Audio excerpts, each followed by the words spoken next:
বাবা মারা যাওয়ার পর সংসার চলতে ছিল না। মা তার ছেলেকে তার একটা হীরার আংটি বের করে দিয়ে বলল, এটা তোমার কাকার দোকানে নিয়ে যাও, নিয়ে বিক্রি করে কিছু টাকা নিয়ে আসো। তো মার কথায় ছেলে তার কাকার দোকানে গেল। তার কাকার স্বর্ণের দোকান ছিল।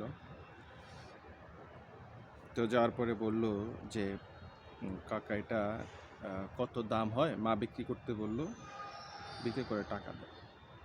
তো তার কাকা হীরের আংটিটাকে দেখে কিছুক্ষণ পরে বলল যে এখন তো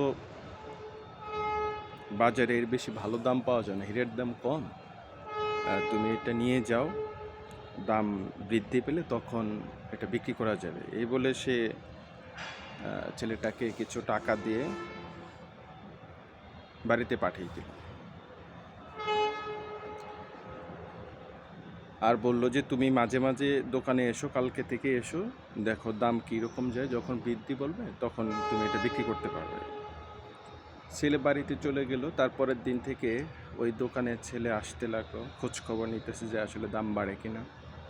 দোকানে রেগুলার যাতায়াত করতে করতে তার যে চাচা স্বর্ণের দোকান ছিল, টুকটাক কাজে সে হাত দিতে লাগলো, কীভাবে কাজ করা যায়, কাজ করতে হয়, সেটা থাকতে থাকতে সে মোটামুটি কাজে পারদর্শী হয়ে গেল। তার দক্ষতা খুবই ভালো ছিল।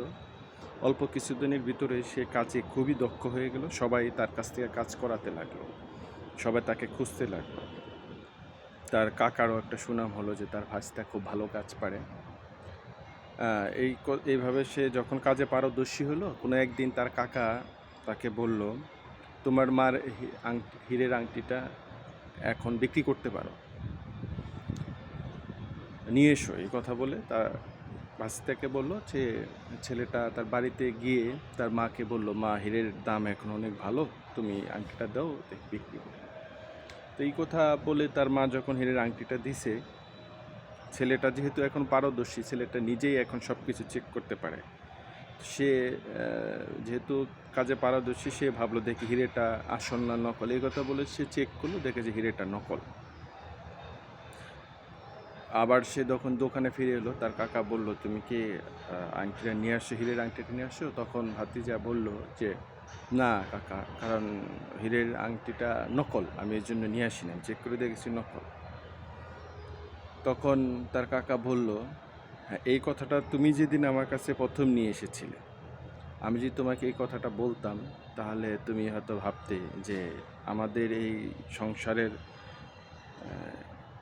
খারাপ অবস্থা দেখে কাকাও এই 2 নম্বর বলে দাম কম দিল।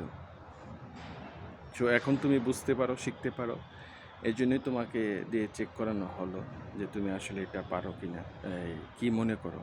তো শিক্ষাটা হচ্ছে যে মূলত আসলেই পরিপক্ক বয়সে পরিপক্ক শিক্ষা যদি মানুষকে না দেয়া হয়, তাহলে দেখা যায় যে ওইটার নেগেটিভ কাজ করে।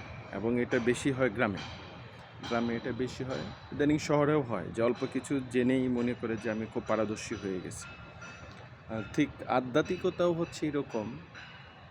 আসলে যে বিষয়টা জানে, যে বয়সে তাকে আধ্যাত্মিক চর্চা করা উচিত বা আধ্যাত্মিক নিয়ে গবেষণা করা উচিত, সে বয়সে সেটা না করে অপরিপক্ক বয়সে আধ্যাত্মিক চিন্তা ভাবনা করতে গিয়ে নিজেকে খুব প্রজ্ঞাবান বলে বেশি দেখা যায় যে সেটার ফলটা বিপরীতমুখী হয়।